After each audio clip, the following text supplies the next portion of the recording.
नमस्कार नहीं welcome you all to study IQ. मैं हूं प्रशांत धवन। नाउ रिसेंटली आपने इस टॉपिक से रिलेटेड बहुत सारे आर्टिकल्स देखे होंगे, नहीं देखे तो मैं आपको दिखा देता हूं। इंडिया ने $8 बिलियन की बचत करी है। यहां पे आप देख पाओगे फॉर्च्यून इंडिया का आर्टिकल है, India saved $8 billion in oil import thanks to discounted Russian crude oil. सस्ता रशियन कच्चा तेल, इसकी वजह से बड़ी सेविंग्स हुई है। हालांकि मैं यहां पर एक बात ऐड कर दूं, आप में से कुछ लोग पूछ सकते हैं कि कई आर्टिकल्स में लिखा है जी कि जो एक्चुअल सेविंग है ये $7.9 बिलियन की है, और एक आर्टिकल तो ये दिखा रहा था कि $13 बिलियन की सेविंग हुई है। तो एक्चुअल सेविंग क्या है ये भी मैं आपके लिए समझा देता हूं। देखो, ये जो आर्टिकल यहां पर लिखा है ना, बिल्कुल थोड़ा सा आप कह लीजिए गैप है। एग्जैक्ट $8 बिलियन नहीं है, 7.9 बिलियन से लेकर $8 बिलियन के आसपास की सेविंग हुई है। और फिर जो ये दूसरा आर्टिकल है जो कहीं और ही लेके जा रहा है, $13 बिलियन, ये भी मैं आपको समझा देता हूं। यहां पर जो नंबर है ना, $13 बिलियन, ये 2 साल की सेविंग का लिखा हुआ है। यहां पे आप नोटिस कर पाओगे लिखा है, India has saved around $13 billion bye importing discounted crude Russian oil in the past 2 years। Now $13 billion मैं आपको बता दूं हमारे देश के लिए बहुत ही ज्यादा इंपॉर्टेंट सेविंग्स है। कुछ आपको एग्जाम्पल देता हूं, उससे आप समझ पाओगे कि रशिया का जो सस्ता तेल है ना, इससे कितना ज्यादा फायदा हुआ है भारत को। हमने S-400 missile defence system Russia से परचेज किया। इसकी कॉस्ट थी $5.5 बिलियन। उसके अलावा अगर हम बात करें बिग टिकट आइटम्स की जो हमने परचेज करी है फ्रॉम रशिया, तो $1 बिलियन के आसपास की हमने डील इंक करी थी रशिया के साथ फ्रिगेट्स के लिए, जो हमारी नौसेना के लिए इस्तेमाल की जाएंगी। आप सोचकर देखो, ये सारा बिल ना इसमें निपट जाता है।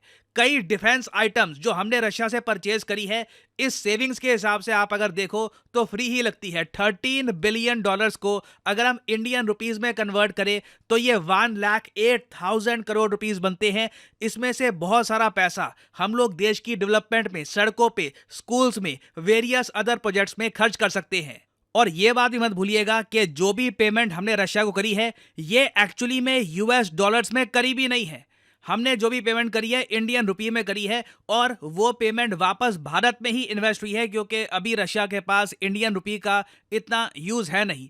और इस सब की वजह से ना मैं कहूंगा भारत में जो इन्फ्लेशन रेट है ये भी काफी हद तक कंट्रोल में रहा है। मैं आपको बता दूं, एज सिटीजन्स आपका बहुत ही बड़ा कंसर्न होना चाहिए कि देश का इन्फ्लेशन रेट क्या चल रहा है, क्योंकि इन्फ्लेशन रेट ही तय करेगा कि आपकी जो सेविंग्स है जो बैंक में पड़ी हुई है, इसकी क्या वैल्यू रहेगी आज से 10 साल 20 साल बाद। आप अगर आज के समय भी देखो तो आईएमएफ के हिसाब से इंडिया का जो इन्फ्लेशन रेट है ये आपको 5% से भी कम मिलेगा। वेरास फनी बात देखिए, रशिया में जो महंगाई दर है, इन्फ्लेशन रेट है, ये 7% के आसपास है। सैंक्शंस का यहाँ पे बहुत ही बड़ा रोल है। पाकिस्तान का इन्फ्लेशन रेट मैंने प्रीवियस वीडियो में आपको बताया था 20 से लेकर 24% के आसपास झूलता है। ईरान का इन्फ्लेशन रेट 37.5% है। टर्की में तो इन्फ्लेशन रेट आपको ऑलमोस्ट 60% के आसपास मिलेगा। इंडिया से कम इन्फ्लेशन रेट बहुत कम देशों में आपको मिलेगा, जैसे चाइना, वहां पे 1-2% रहती है इन्फ्लेशन। यूएसए में 3% के आसपास।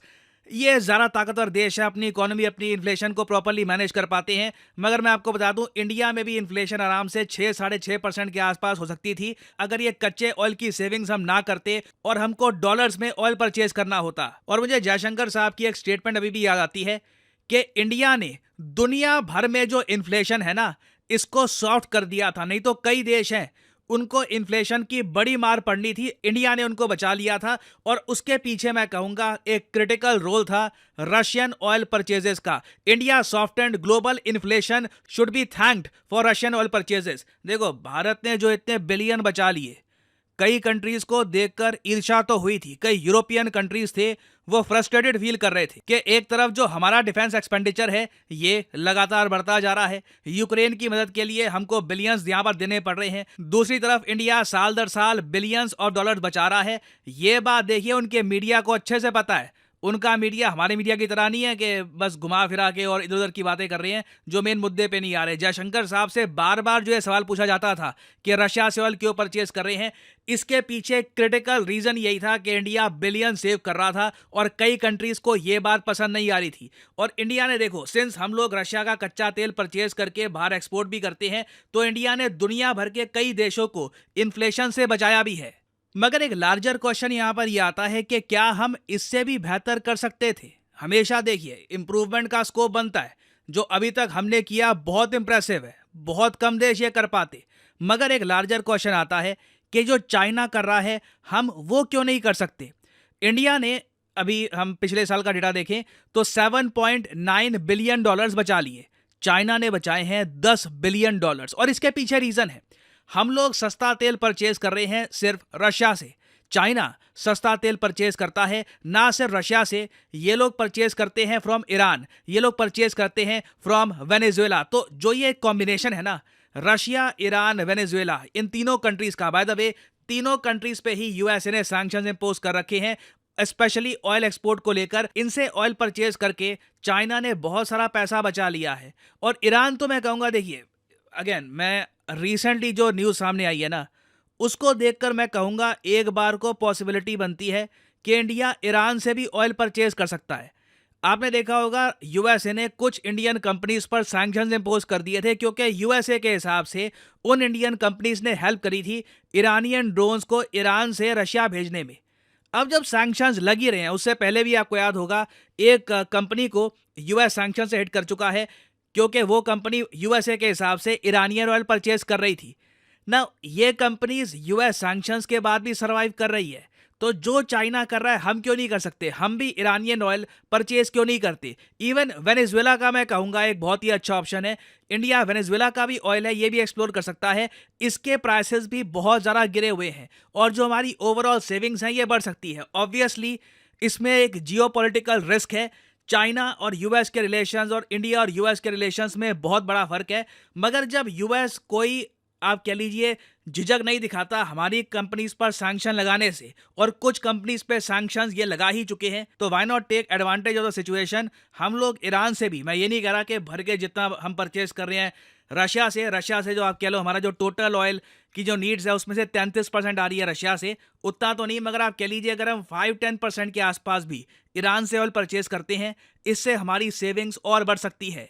तो यहाँ पे मैं आपसे पूछना चाहूंगा कि आपके हिसाब से क्या इंडिया को चाइना वाला जो रास्ता है, रशिया, ईरान, वेनेजुएला, तीनों की पावर, क्या तीनों से ऑयल परचेज करना चाहिए, या फिर आप मानते हैं कि नहीं, हम चाइना नहीं है, हमें यूएसए की आवश्यकता है, अभी बस चुपचाप रशिया से परचेज करते रहो, ज़्यादा अंकल सैम की भावनाओं के साथ मत खेलो। पन्नू के केस को लेकर अंकल सैम वैसे ही काफ़ी सेंसिटिव हैं, ये दोनों अगर कंट्री से ऑयल परचेज करना स्टार्ट कर दिया तो इश्यूज और ज़्यादा ख़राब हो सकते हैं। तो लिखेगा इसके बारे में कमेंट सेक्शन में, मैं जेन्युइनली जानना चाहूँगा आपका ओपिनियन। और फाइनली यहाँ पे मैं आपसे एक क्वेश्चन पूछूंगा, ये टॉपिक बहुत ही ज़्यादा न्यूज़ में है। दुनिया का डीपेस्ट ब्लू होल मिल चुका है, ये सिंक होल टाइप के होते हैं, बिल्कुल डूब सकती है एक शिप यहाँ पे, बहुत स्केरी होती है। इसकी फोटोज काफ़ी वायरल हुई थी रिसेंटली। दुनिया का सबसे गहरा ब्लू होल, बताइए कि हाल ही में ये किस देश के पास मिला है। ये है यहाँ पे आपकी ऑप्शंस, इंडिया, मैक्सिको, चाइना या फिर यूएसए। कमेंट सेक्शन में करिए उत्तर, जो लोग सही आंसर देंगे उनकी कमेंट को मैं हार्ट दे दूंगा ताकि बाकी लोग समझ पाएं कि सही उत्तर क्या है। और फाइनली आप लोगों के लिए एक इंपॉर्टेंट मैसेज, अगर आप यूपीएससी एग्जाम की तैयारी कर रहे हैं, आपके पास टाइम है, 1-2 साल का आप कॉलेज स्टूडेंट हैं, आप रुक के आराम से प्रिपेयर करना चाहते हैं यूपीएससी एग्जाम के लिए, तो कमेंट सेक्शन में जाइए, यहाँ पे आपको मिलेगा ये लिंक, इस लिंक पर करिए क्लिक और यहाँ पे आपके सामने खुल जाएगा ये पेज। अगर आप मोबाइल फोन पे हैं तो आप स्टडी आईक्यू की जो ऐप है ये भी कर सकते हैं डाउनलोड, और यहाँ पे आप परचेज कर पाएंगे स्टडी आईक्यू के वेरियस कोर्सेज। स्टडी आईक्यू के प्लेटफॉर्म में स्टॉक मार्केट से लेकर UPSC, SSC, UPSC optional various courses available हैं, स्टेट पीसीएस कोर्सेज भी अवेलेबल हैं, यहाँ पे आप देख पाएंगे। और जो हमारा फ्लैगशिप कोर्स है यूपीएससी P2I कोर्स, P2I इसलिए इसको कहा जाता है क्योंकि प्रीलिम से लेकर इंटरव्यू तक ये कोर्स आपकी हेल्प करेगा।